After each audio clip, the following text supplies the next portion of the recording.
പ്രിയപ്പെട്ടവരെ, അസ്സലാമു അലൈക്കും. ഇന്ന് ഞാൻ പറയാൻ പോകുന്ന കാര്യങ്ങൾ ഉറപ്പായും നിങ്ങൾക്കെല്ലാവർക്കും ഇഷ്ടപ്പെട്ടിരിക്കും. അത് മറ്റൊന്നുമല്ല, ഒന്ന്, നിങ്ങൾക്ക് ആയുസ് വർദ്ധിച്ച് കിട്ടാനുള്ള മാർഗമാണ്. 2, ജീവിതോപാധികളുടെ വർധനവാണ്. ഇത് രണ്ടും ആഗ്രഹിക്കാത്തവർ നമ്മുടെ കൂട്ടത്തിലുണ്ടാകുമെന്ന് തോന്നുന്നില്ല. ഇത് രണ്ടും ലഭിക്കണം. ഏതെങ്കിലും ഒന്ന് മാത്രം ലഭിച്ചിട്ട് കാര്യമില്ല. ഒരാൾക്ക് ദീർഘായുസ് ലഭിച്ചു, പക്ഷെ തിന്നാനും കുടിക്കാനും ഉടുക്കാനും ജീവിതത്തിൻ്റെ സുഖങ്ങൾ ആസ്വദിക്കാനുമുള്ള ഒരു മാർഗവുമില്ലെങ്കിൽ ആ ജീവിതം വലിയ സന്തോഷം നൽകുകയില്ലല്ലോ. ഇനി ഒരാൾക്ക് എല്ലാം നൽകി ദുനിയാവിൻ്റെ എല്ലാ സൗഭാഗ്യങ്ങളും കൊടുത്തു, പക്ഷെ അത് ആസ്വദിക്കാനുള്ള ആയുസ് അല്ലാഹു തആല കൊടുത്തില്ല. അപ്പോഴും നഷ്ടമല്ലേ?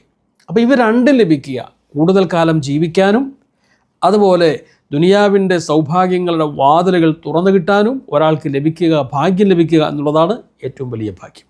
അതിനുള്ള ഒരു പോംവഴി അല്ലാഹുവിൻ്റെ റസൂൽ നമ്മെ പഠിപ്പിച്ചു. നിങ്ങൾ കുടുംബ ബന്ധം ചേർക്കുക എന്നുള്ളത്. അറ്റുപോയ ബന്ധങ്ങൾ വിളക്കി ചേർക്കുക.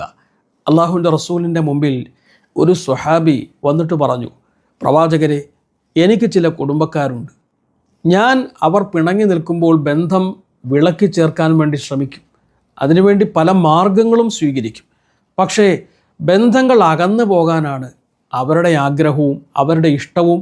അതിനു വേണ്ടിയാണ് അവരുടെ പ്രവർത്തനങ്ങളും. ഞാൻ എന്ത് ചെയ്യണം? അല്ലാഹുവിൻ്റെ റസൂൽ പറഞ്ഞു, നീ ചെയ്തുകൊണ്ടിരിക്കുന്ന നിലപാടിൽ തന്നെ നീ ഉറച്ചു നിന്നാൽ അല്ലാഹുവിൻ്റെ ഭാഗത്തു നിന്നും സഹായം നിനക്കുണ്ടാകും എന്നാണ് പ്രവാചകൻ പറഞ്ഞത്. പലപ്പോഴും നമ്മുടെ കുടുംബ ബന്ധങ്ങളൊക്കെ അങ്ങനെയായിരിക്കും. നമ്മൾ അങ്ങോട്ട് ഇണങ്ങാൻ ശ്രമിച്ചാലും അവർ വേർപെട്ടു പോകുന്ന, അറ്റുപോകുന്ന അവസ്ഥ നമ്മൾ കാണാറുണ്ട്. എന്ന് കരുതി നമ്മൾ പിറകോട്ട് പോവാതെ നാം മുന്നോട്ട് തന്നെ ആ ബന്ധങ്ങൾ വിളക്കി ചേർത്തുകൊണ്ട് തന്നെ പോവുക. ബന്ധങ്ങൾ മുറിച്ചു കളയുന്നവരുടെ കർമ്മങ്ങൾ പോലും അള്ളാഹു സ്വീകരിക്കില്ല എന്നുള്ളതാണ്. ബന്ധങ്ങൾ വിളക്കി ചേർക്കുന്നവരെ അള്ളാഹു അവൻ്റെ റഹ്മത്തിലേക്കും അവൻ്റെ ഇഷ്ടത്തിലേക്കും അവൻ്റെ സ്നേഹത്തിലേക്കും അണച്ചു പിടിക്കും എന്ന് ഹദീസിൽ നമുക്ക് കാണാൻ കഴിയും. അതുകൊണ്ട് ബന്ധങ്ങളെല്ലാം വിളക്കി ചേർക്കുക. അള്ളാഹു നമ്മെ എല്ലാം അനുഗ്രഹിക്കട്ടെ. അസ്സലാമു അലൈക്കും.